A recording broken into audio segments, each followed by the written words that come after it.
अकबर और बीरबल की मजेदार कहानी, खजाने का रहस्य।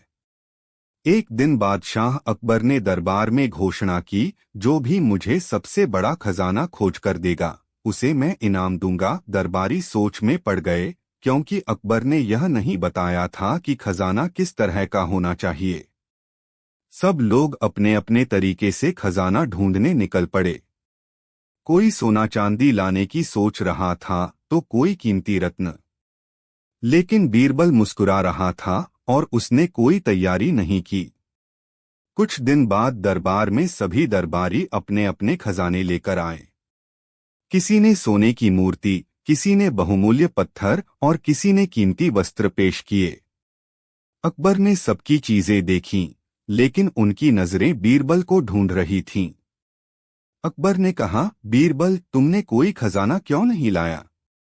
बीरबल ने मुस्कुराते हुए जवाब दिया, जहां सबसे बड़ा खजाना है, वहां से मैं आपको लेकर आता हूं। अकबर चौंक गए और बोले, अच्छा, कहाँ है वो खजाना?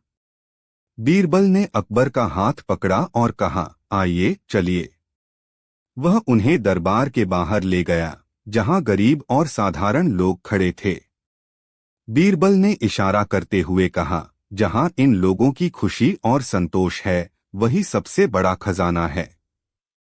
अगर इनकी खुशी कायम रहे, तो बादशाहत भी फलती फूलती रहेगी। अकबर बीरबल की इस बात से बहुत प्रभावित हुए और बोले, तुमने सही कहा, बीरबल। वास्तव में सबसे बड़ा खजाना प्रजा की खुशी और संतोष है। इस पर सभी दरबारी भी बीरबल की बुद्धिमानी की प्रशंसा करने लगे और अकबर ने बीरबल को एक कीमती इनाम देकर सम्मानित किया। शिक्षा। इस कहानी से हमें यह सीख मिलती है कि असली खजाना धन दौलत में नहीं, बल्कि लोगों की संतोष और खुशी में होता है। अकबर के महल का विवरण। अकबर महान का शासनकाल मुगल वास्तुकला के स्वर्णिम युग के रूप में जाना जाता है। उन्होंने कई भव्य महलों और किलों का निर्माण करवाया, जिनमें फतेहपुर सीकरी, आगरा का किला और लाहौर किला प्रमुख हैं। अकबर का वास्तुकला में रुचि का उद्देश्य सिर्फ सुंदरता ही नहीं, बल्कि सत्ता और संस्कृति का प्रदर्शन करना भी था। आइए उनके कुछ महलों पर नजर डालते हैं। 1. फतेहपुर सीकरी। अकबर ने 1571 में फतेहपुर सीकरी को अपनी राजधानी बनाया। यह नगर उनकी धार्मिक और सांस्कृतिक सोच का प्रतीक है। यहाँ कई महत्वपूर्ण भवन हैं। जोधाबाई का महल, यह उनकी रानी के लिए बनाया गया था और इसमें हिंदू तथा मुगल वास्तुकला का सुंदर संगम है। दीवाने खास, इस भवन में अकबर विशेष दरबार लगाया करते थे। यहाँ का कमलाकार स्तंभ बहुत प्रसिद्ध है। पंच महल, यह एक 5 मंजिला इमारत है, जो हवा और रोशनी के आवागमन के लिए बनाई गई थी। बुलंद दरवाजा, इस दरवाजे का निर्माण गुजरात विजय की स्मृति में किया गया और यह मुगल स्थापत्य कला का उत्कृष्ट उदाहरण है। 2. आगरा का किला। अकबर ने आगरा के किले का पुनर्निर्माण कराया, जो उनकी सैन्य शक्ति का प्रतीक था।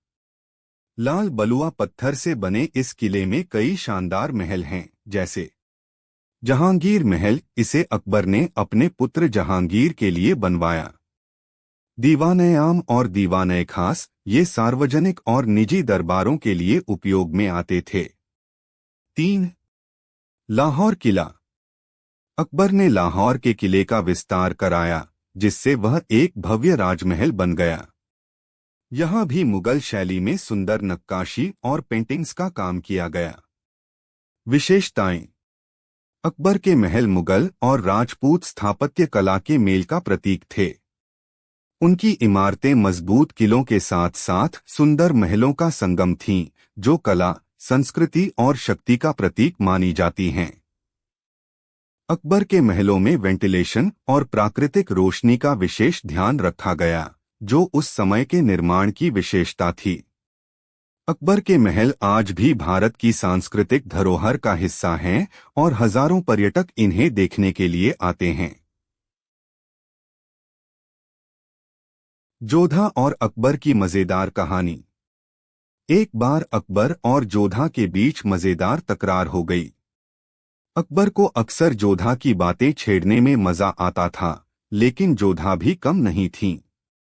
वह अपने बुद्धिमान जवाबों से बादशाह को चुप करा देती थी। घटना कुछ इस तरह से है। एक दिन अकबर ने जोधा से मजाक में कहा, तुम राजपूत होने के कारण इतनी जिद्दी क्यों हो? तुम्हें बादशाह की बात माननी चाहिए, नहीं तो मेरा हुक्म चलता है। जोधा मुस्कुराई और शांति से बोली, जहांपनाह, आप मुगल साम्राज्य के बादशाह हैं, लेकिन इस महल में तो मैं ही महारानी हूं। यहां मेरी मर्जी का हुक्म चलता है। अकबर ने हंसते हुए कहा, अच्छा, फिर ऐसा करते हैं कि आज रात का खाना कौन बनाएगा, यह हम तय करते हैं। अगर तुम हार गईं, तो तुम्हें मेरी पसंद का खाना बनाना पड़ेगा। जोधा ने जवाब दिया, और अगर मैं जीत गई, तो आपको मेरी पसंद का भोजन खाना होगा। अकबर ने चुनौती स्वीकार कर ली। अब सवाल यह था कि किस तरीके से तय किया जाए कि कौन जीतेगा। तभी अकबर के मन में एक तरकीब आई। उसने अपने वफादार दरबारी बीरबल को बुलाया और कहा, हम दोनों में से किसकी जीत होनी चाहिए, यह तुम तय करो। लेकिन ध्यान रहे, न तुम्हें बादशाह का दिल दुखाना है और न महारानी का। बीरबल ने तुरंत एक हल निकाल लिया। उसने कहा, जहांपनाह, आप और महारानी साहिबा दोनों ही जीतेंगे। आज का खाना आप दोनों मिलकर बनाएंगे। इस तरह न किसी का हुक्म चलेगा और न किसी की हार होगी। अकबर और जोधा दोनों हंस पड़े। मजबूरी में दोनों ने साथ मिलकर भोजन तैयार किया। उस दिन के खाने में दोनों की पसंद की चीजें थीं, और अकबर को भी समझ आ गया कि कभी कभी मिलजुल कर काम करना ही सबसे अच्छा तरीका होता है। शिक्षा। इस कहानी से हमें यह सीख मिलती है कि रिश्तों में जीतने से ज्यादा महत्वपूर्ण आपसी सहयोग और समझदारी है। जोधा, अकबर और हार की चोरी की मजेदार कहानी। एक बार अकबर की रानी जोधा का एक कीमती हार गायब हो गया। वह हार उनके लिए बहुत खास था, इसलिए जोधा ने पूरे महल में उसे ढूंढने का आदेश दिया। लेकिन जब हार नहीं मिला, तो वह परेशान होकर अकबर के पास गईं और शिकायत की, जहांपनाह, मेरा सबसे प्यारा हार चोरी हो गया है। आपको तुरंत इसे खोजवाना होगा। अकबर ने तुरंत सभी सेवकों और दरबारियों से पूछताछ शुरू करवाई, लेकिन किसी ने हार के बारे में कुछ नहीं बताया। आखिरकार अकबर ने बीरबल को बुलाया और कहा, बीरबल, रानी का हार गायब हो गया है। मुझे पूरा यकीन है कि किसी ने इसे चुराया है। अब यह तुम्हारी जिम्मेदारी है कि तुम इसे ढूंढ कर लाओ। बीरबल मुस्कुराया और बोला, जहांपनाह, हार ढूंढने का तरीका मेरे पास है, लेकिन इसके लिए मुझे सभी दरबारी और महल के लोग इकट्ठा करने होंगे। अगले दिन बीरबल ने महल के बाग में सभी दरबारी, नौकर और सेविकाओं को बुला लिया। उसने एक तरकीब सोची थी। उसने सभी को लाइन में खड़ा करके कहा, मेरे पास एक जादुई उपाय है। हर किसी को एक एक सूखी छड़ी दी जाएगी। जिस भी व्यक्ति ने हार चुराया होगा, उसकी छड़ी रात भर में 1 अंगुल बढ़ जाएगी। सब लोग चौंक गए और अपनी अपनी छड़ी लेकर घर चले गए।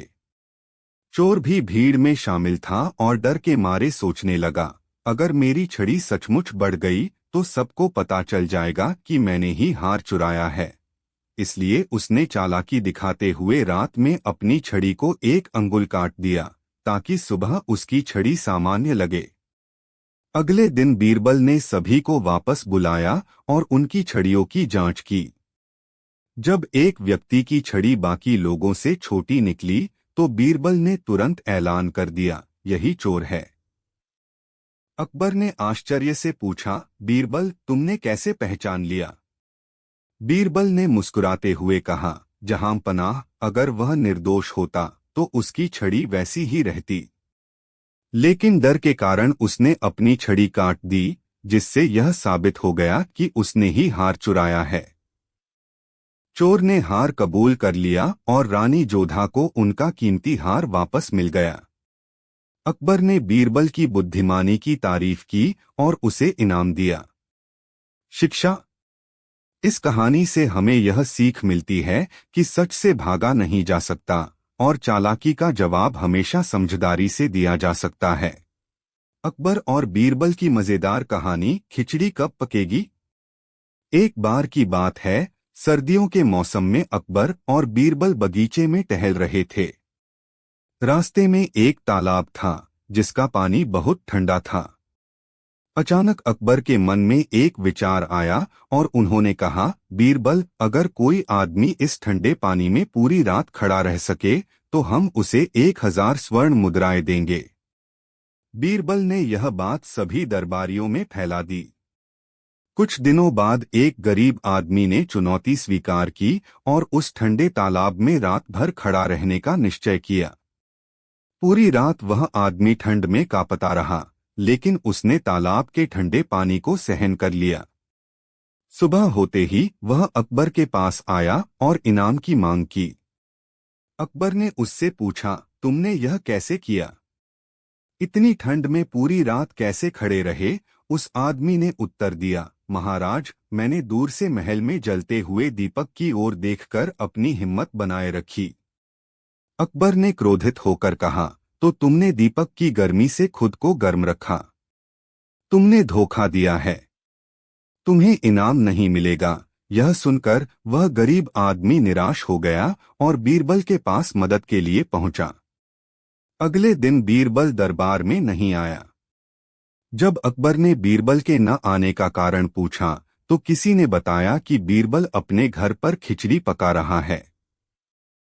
कुछ समय बाद अकबर खुद बीरबल के घर पहुंचे और देखा कि बीरबल ने एक बर्तन को बहुत ऊंचाई पर लटकाया हुआ है और नीचे आग बहुत दूर जल रही है। अकबर ने हंसते हुए कहा, बीरबल, इतनी ऊंचाई पर खिचड़ी कैसे पकेगी? बीरबल ने उत्तर दिया, जैसे वह आदमी दीपक की गर्मी से रात भर ठंड सहन कर सकता है, वैसे ही यह खिचड़ी भी पक जाएगी। अकबर को अपनी गलती का एहसास हुआ और उन्होंने उस गरीब आदमी को 1000 स्वर्ण मुद्राएं देने का आदेश दिया। शिक्षा। यह कहानी हमें यह सिखाती है कि हमें किसी की मेहनत और संघर्ष को सही दृष्टिकोण से समझना चाहिए और उचित न्याय करना चाहिए। अकबर ने गरीबों से पूछा, क्यों रहते हो गरीब? एक दिन बादशाह अकबर ने अपने दरबार में गरीबों को बुलाया और उनसे सवाल किया, तुम लोग इतने गरीब क्यों हो? क्या तुम्हें काम नहीं मिलता या तुम्हारी मेहनत का फल नहीं मिलता? यह सवाल सुनकर सभी गरीब स्तब्ध हो गए, लेकिन किसी ने जवाब देने की हिम्मत नहीं की। तभी बीरबल आगे आए और बोले, जहांपनाह, क्या मैं इन गरीबों की तरफ से जवाब दे सकता हूं? अकबर ने इजाजत दी तो बीरबल ने एक कहानी सुनानी शुरू की। जहांपनाह, एक बार एक बहुत ही उदार राजा था जिसने ऐलान किया कि वह सभी गरीबों को अपनी संपत्ति का कुछ हिस्सा बांटेगा। यह सुनकर दूर दूर से लोग उसके महल में आए। राजा ने सबको एक एक खाली बोरी दी और कहा कि वे अपने अपने भाग्य के अनुसार जितना अनाज चाहें ले जा सकते हैं। लेकिन शर्त यह थी कि अनाज उन्हें खुद अपने कंधों पर उठाकर ले जाना होगा। कुछ लोग थोड़ी सी मात्रा में अनाज उठाकर चले गए क्योंकि उन्हें डर था कि ज्यादा भार